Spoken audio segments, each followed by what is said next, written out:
Oke, mari kita Tuhan hati kita dalam doa. Tuhan Yesus, Tuhan kami yang kami kasihi, yang kami sembah, juga yang kami miliki saat ini, yang mengucap syukur atas kesetiaan yang berasal daripada Tuhan. Tuhan, oleh karena itu, rahmatilah kami semua yang hadir pada malam ini bisa mendapatkan kebenaran, mengenal kebenaran, juga mengasihi kebenaran. Tuhan, sehingga kami berasal daripada Allah. Tuhan juga rahmati teman-teman yang belum bisa bergabung, agar mereka semua juga bisa mengenal bagaimana Engkau membutuhkan kami membutuhkan Engkau sebagai Tuhan kami. Terima kasih Tuhan Yesus, kami sudah berdoa, mengucap syukur dalam nama-Mu yang kudus, agung, dan mulia. Amin. Oke, baik ya, puji Tuhan. Kita sudah sampai di dalam pasal yang keempat, ayat yang ke-7. Oke, jadi kita sama-sama sebelum mulai baca, kita boleh bacakan ayat ininya ya, subjudulnya ya, dari 3 ya. Oke, dengan Allah sebagai kasih yang paling tinggi dan roh yang serba lengkap. Oke, Tuhan ya, mari kita baca sesuai urutan itu, gantian. Ayat 7, saudara-saudaraku yang terkasih, marilah kita saling mengasihi, sebab kasih itu berasal dari Allah. Dan setiap orang yang mengasihi, lahir dari Allah dan mengenal Allah. Siapa yang tidak mengasihi, ia tidak mengenal Allah, sebab Allah adalah kasih.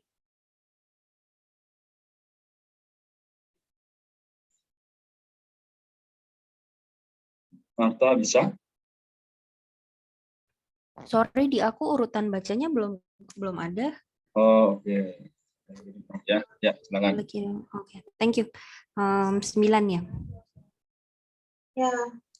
Oke, dalam hal inilah kasih Allah dinyatakan di tengah-tengah kita, yaitu bahwa Allah telah mengutus anaknya yang tunggal ke dalam dunia supaya kita hidup olehnya. Amin.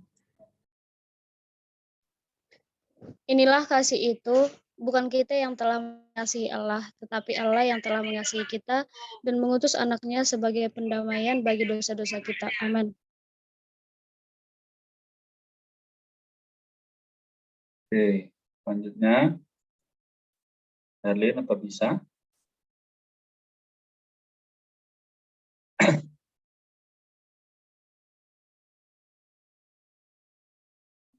Suaranya belum keluar.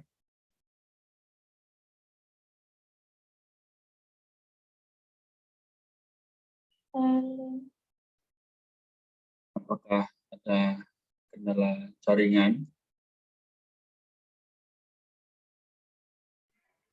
Ayat berapa kok? Sorry, soalnya keluar tadi. Oke, tadi Marta ayat yang ke-9, berarti Wika ayat 10, Herlin ayat 11.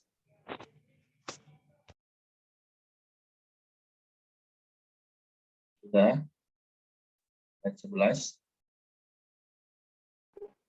Aku ayat 11 kok. Halo. Ayat 11.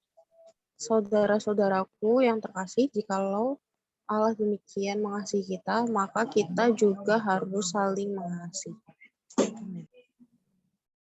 Ayat 12, tidak ada seorang pun yang pernah melihat Allah. Jika kita saling mengasihi, Allah tetap di dalam kita dan kasih-Nya sempurna di dalam kita.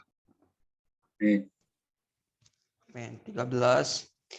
Demikianlah kita ketahui bahwa kita tetap berada di dalam Allah dan Dia di dalam kita, karena Ia telah mengaruniakan Roh-Nya kepada kita. Ayat 14. Dan kami telah melihat Dia. Dan kami telah melihat dan bersaksi bahwa Bapa telah mengutus anaknya menjadi juru selamat dunia. Siapa yang mengaku bahwa Yesus adalah anak Allah, Allah tetap berada di dalam dia dan dia di dalam Allah. Amin. Tuhan. Oke. Telah mengenal dan telah percaya akan kasih Allah kepada kita. Allah adalah kasih, dan siapa yang tetap berada di dalam kasih, ia tetap berada di dalam Allah. Amin. Baik, Tuhan ya. Jadi pembacaan kita porsinya sampai hari di sini adalah sampai sini. Ya. Jadi semoga melalui beberapa ayat yang kita baca ini juga kembali mengingatkan. Oke, sebelum kita ada sedikit sharing dan tanya jawab, saya mengajak kita baca beberapa catatan kaki. Nanti sisanya teman-teman boleh baca sendiri ya pribadi di kitab yang teman-teman sudah punyai. Oke, kita akan baca bergantian lagi dari pasal 4 ayat yang ke-8 ya. Oke, jadi boleh tadi setelah Marta dilanjutkan dengan Rika ya, dari kasih ini ya. Kasih, mana kasih? Dwika, sorry. Jadi Dwika, Herlin, Farel, Time, baru Rika ya. Oke. Rika sudah lihat di sini.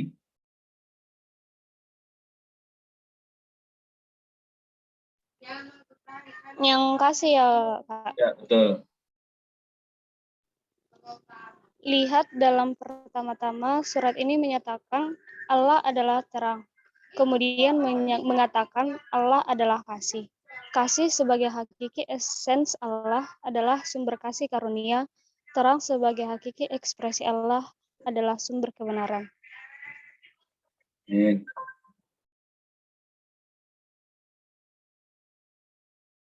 Ya. Oke, Herlin bisa? Dari ketika ya, Pak? Betul. Oke. Ketika kasih ilahi ternyata kepada kita, kasih itu menjadi kasih karunia ketika terang ilahi menyinari kita. Terang itu menjadi kebenaran. Kedua hal itu ternyata secara demikian dalam Injil Yohanes. Kita menerima kasih karunia dan kebenaran melalui pernyataan Allah. Kini dalam surat kiriman Yohanes, kita datang dalam anak kepada Bapa dan menjamah sumber kasih karunia dan kebenaran. Amin. Amin. Sumber-sumber ini, kasih dan terang, adalah Allah Bapa sendiri untuk kenikmatan kita yang lebih dalam dan lebih baik dalam persekutuan. Amin. Persekutuan hayat ilahi dengan Bapa dalam anak melalui berdiamnya kita dalam Dia. Amin. Ya, sangat baik ya. Puji Tuhan. Nah, kita lanjutkan lagi sebentar ya. Catatan kaki dari ayat yang ke-9, yang ketiga ya, hidup. Silakan Rika. Hidup,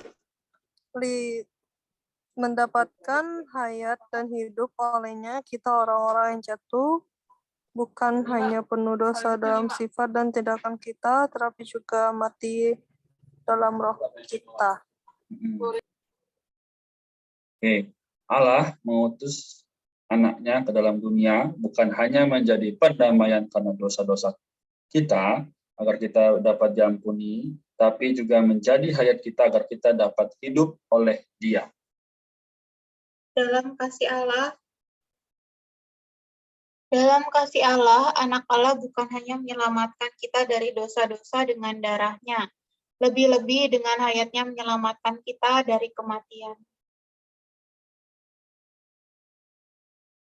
Dia bukan hanya anak domba Allah yang menghapus dosa kita, tetapi juga anak Allah yang memberi kekal kepada kita.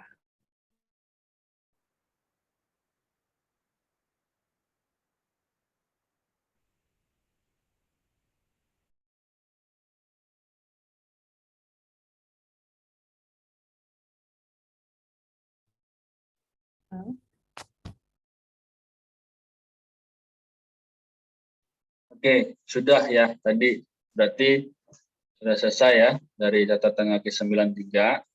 Ya dia atau tadi ada lanjutan setelah Marta. Tadi sampai mana?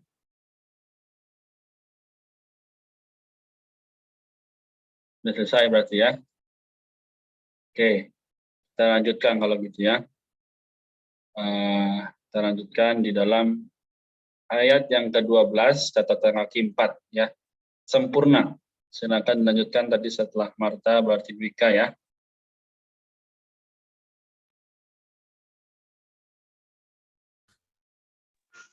Nomor 12 ya, Kak. Ya, ini. Ayo, udah. Sempurna. Istilah Yunaninya berarti melengkapi, menggenapi, menyelesaikan. Dalam diri Allah, kasih Allah itu sendiri sudah sempurna dan lengkap. Namun diri kita, kasih Allah itu perlu disempurnakan dan dilengkapi dalam pernyataannya. Ya.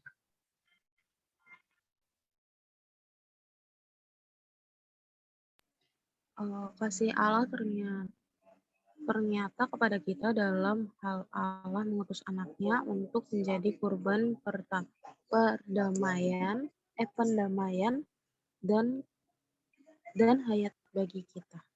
Amin. Tetapi jika kita tidak saling mengasihi dengan kasih seperti yang ternyata kepada kita, yaitu jika kita tidak menyatakannya dengan saling mengasihi berdasarkan kasih yang dengannya Allah mengasihi kita, kasih itu tidak akan ternyata dengan sempurna dan lengkap. Kasih ini sempurna dan lengkap dalam pernyataannya ketika kita menyatakannya dalam hidup kita dengan membiasakan diri saling mengasihi dengan kasih. Amin. Hidup kita yang saling mengasihi dalam kasih Allah adalah kesempurnaan dan kelengkapan kasih ini dalam penyataannya dalam kita. Dengan demikian, dalam hidup kita dalam kasih Allah, orang lain dapat melihat Allah ternyata dalam esens kasih-Nya. Amin. Puji Tuhan ya. Oke, jadi pembacaan kita dan catatan kaki sampai di sini. Nanti teman-teman boleh lanjutkan baca pribadi ya untuk catatan kakinya di dalam kita masing-masing. Baik, sampai di sini. Apakah ada teman-teman yang mau share atau bertanya terlebih dahulu? Misalnya dia bingung demikian. Oke, kita kembalikan ke ayat ya. Yang ini, yang ini ya. Oke, apakah ada?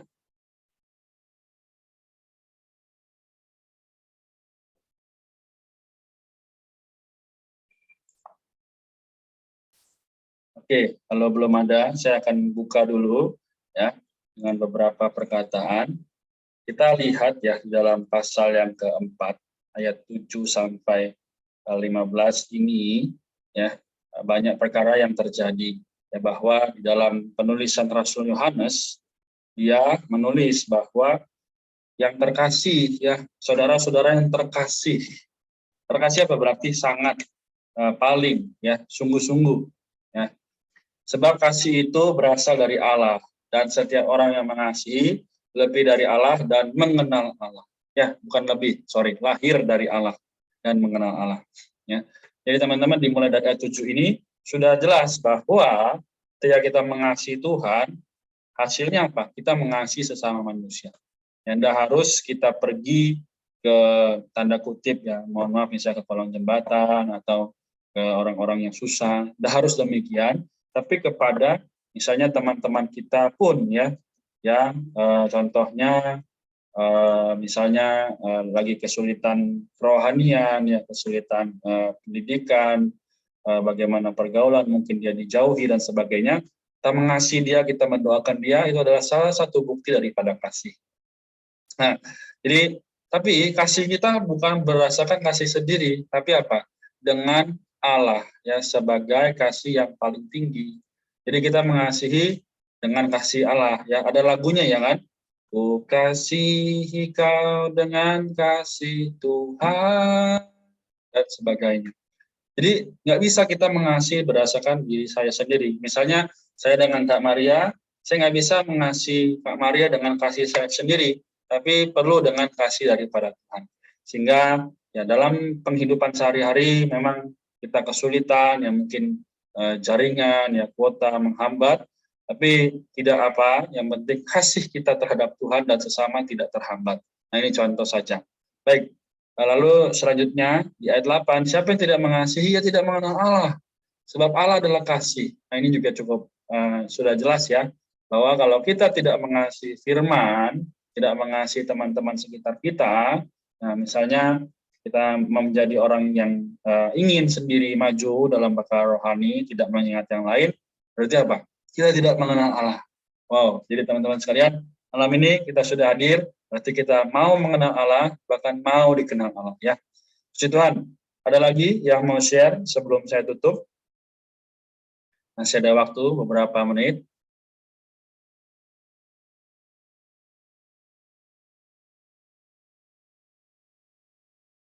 Kalau ada yang bingung, Aku menikmati di ayat 12 ya, dikatakan tidak ada seorang pun yang pernah melihat Allah.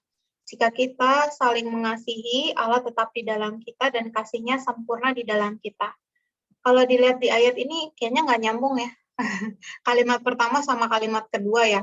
Kalimat pertama bicara tentang tidak ada seorang pun yang pernah melihat Allah. Kalimat kedua, dia langsung ngomongin kasih ya. Tapi melalui ayat ini, aku ini ya terkesan bahwa sebenarnya orang-orang yang mau melihat Allah bisa melihat Allah itu melalui orang-orang yang saling mengasihi ya. Jadi anak-anak Allah pasti adalah anak-anak yang penuh kasih yang berasal dari Allah. Nah, ekspresi dari kasih ini apa? Kita bisa mengampuni, kita bisa memberikan tumpangan, kita bisa memberikan waktu kita atau tenaga kita buat orang yang kita kasihi ya. Ya misalnya kalau kita mengasihi orang tua, kita pasti akan memberikan yang terbaik, entah itu IPK yang terbaik, entah itu kalau mereka ulang tahun kita kasih kado dan lain sebagainya, itu adalah ekspresi kasih. Tapi bagaimana orang-orang di luar sana mengetahui bahwa Allah itu adalah kasih, atau bagaimana dia mengetahui bahwa kita adalah anak-anak Allah? Yaitu kita bisa mengekspresikan kasih itu. Entah kita memperhatikan mereka, nanyain mereka kabar, bagaimana perkuliahan mereka, dan lain sebagainya, itu adalah bentuk ekspresi kasih. Nah, semoga melalui ayat ini kita juga semakin terdorong untuk bisa mengekspresikan kasih yang sempurna yang berasal dari Allah. Mungkin kalau misalnya kita suka sama orangnya ya, kalau kita senang, kita serak, kita klop, kita bisa ya gampang mengasihi, kita perhatian atau lain sebagainya. Tapi bagaimana caranya kita bisa mengasihi orang yang sebenarnya kita nggak suka, atau kita ada swag sama dia, gimana caranya? Kan susah ya. Maksudnya ngelihat mukanya aja mungkin udah sebel gitu, apalagi bisa mengasihi gitu. Tapi kita belajar satu hal malam hari ini, kasih yang sedemikian ya, ketika orang menjengkelkan kita nggak bisa mengasihi. Nah, kita mengetahui kasih yang sempurna itu berasal dari kasih Allah. Ketika kita dalam satu titik nggak bisa mengasihi orang, kita minta sama Tuhan, Tuhan yang gantikan kasih kita. Sehingga ketika kita mengasihi orang yang sebenarnya kita nggak suka, sebenarnya bukan kita yang mengasihi, tapi ada Tuhan, ada Allah di dalam kita sebagai kasih yang memampukan kita mengasihi orang tersebut. Jadi puji Tuhan, hari ini ada kasih sempurna yang tinggal di dalam kita, juga memampukan kita mengasihi orang yang sebenarnya kita nggak suka, dan juga kita bisa mengekspresikan Allah melalui kasih kita terhadap orang lain. Amin. Amin. Oke, baik. Ada lagi? Mungkin 1-2 orang yang mau bersaksi, silakan. Aku mau sharing dikit ya. Jujur aja gitu ya. Kalau membahas mengenai kasih itu rasanya oh ya udah aku udah mengasihi, oh ya aku udah mengasihi kok gitu kan. Oh ya dalam keadaanku yang sekarang aku baik-baik aja gitu sama temanku, nggak ada masalah, atau sama saudara-saudari yang lain juga nggak ada masalah. Nah tapi ketika ditelusuri lagi ya, oh ternyata kasihku tuh terhadap teman-teman itu ternyata atau saudara-saudari ya itu adalah masih yang alamiah gitu, masih mencari yang cocok, mencari yang bisa klop bareng, yang bisa percakapannya juga yang nyambung gitu ya. Kalau sama orang yang nggak nyambung tuh nggak mau deket-deket gitu, karena ntar nggak enak gitu ya, ada sekatan karena nggak nyambung gitu.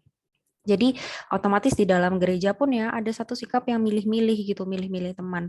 Padahal di dalam gereja sendiri tuh, di dalam gereja itu kan adalah tubuh Tuhan ya. Dan terhadap saudara-saudara ya kita tuh nggak boleh ada yang namanya pilih-pilih gitu ya. Kalau kita mengasihi tapi pilih-pilih, apa bedanya sama orang yang di luar sana gitu. Bahkan kasarnya ya, apa bedanya kamu sama orang yang nggak percaya Tuhan gitu. Dan di sini dituliskan ya bahwa kita tuh apa buktinya bahwa Allah ada gitu ya, yaitu dengan kita saudara-saudara seiman bisa saling mengasihi tanpa memandang fisik, memandang apa namanya alamiah gitu ya, tapi bagaimana kita memandang orang itu juga memiliki roh Allah dan juga memiliki bagian dalam apa yang akan Tuhan berikan gitu ya di masa depan gitu, warisan yang adalah Kristus itu sendiri di dalam kita. Jadi ada Kristusnya di dalamku, Kristusnya di dalam dia tuh saling tertarik satu sama lain, sehingga dengan siapapun ya tanpa memandang muka itu bisa saling menikmati firman bersama, doa bersama, juga bisa saling mengasihi ya. Tapi tentunya bukan dengan kasih yang alamiah gitu ya, sehingga kita tuh tidak pilih-pilih kasih. Nah, melalui firman ini juga aku kembali lagi diterangi gitu ya, bahwa dalam mengasihi apa namanya saudara-saudari, tentu saja kita nggak bisa menggunakan alamiah kita. Karena ketika menggunakan alamiah ya pasti akan ada muncul ya, ih kok dia orangnya begitu, oh ih kok dia orangnya begini gitu ya. Saya pikir dia orangnya begitu atau begini gitu ya, tapi ternyata salah ekspektasi. Nah, karena itu daripada kita menggunakan diri kita sendiri, lebih baik kita menggunakan Kristus saja yang adalah sumber dari kasih itu yang sejati. Amin. Amin. Baik, masih ada lagi yang mau? Mungkin kalau tidak ada baru saya tutup ya. Yaitu 1-5. Oke. Amin. Aku menikmati di pembacaan kita pada suaraku terdengar kan ya? Ya, jelas. Aku menikmati pembacaan kita pada malam hari ini yaitu berbicara tentang kasih gitu. Kebetulan kemarin itu aku sempat ngembaliin barang ke Alam Sutra gitu sama teman dan teman itu play di radio tuh play lagu gitu kan. Lagu itu berulang-ulang kali mengucapkan tentang kasih dan percaya gitu. Terus teman aku tuh bilang lagu ini tuh kayak lagu gereja ya gitu. Soalnya banyak ngomong kasih dan percaya, berarti kayak dia tuh non Kristen. Terus berarti dia beranggapan orang Kristen ini sangat erat tuh hubungannya dengan kasih gitu. Dan kayak tadi saudara-saudari yang di depan katakan juga, mungkin kalau misalnya kita mengasihi itu, oh ya aku sudah mengasihi gitu. Kelihatannya kayak kita sudah melakukan. Nah, tapi yang tadi dikatakan challenge-nya adalah bagaimana kita bisa mengasihi orang yang kita tidak suka gitu kan. Itu pasti sangat berat dan sangat sulit ya. Kalau bagi aku tuh sangat sulit gitu.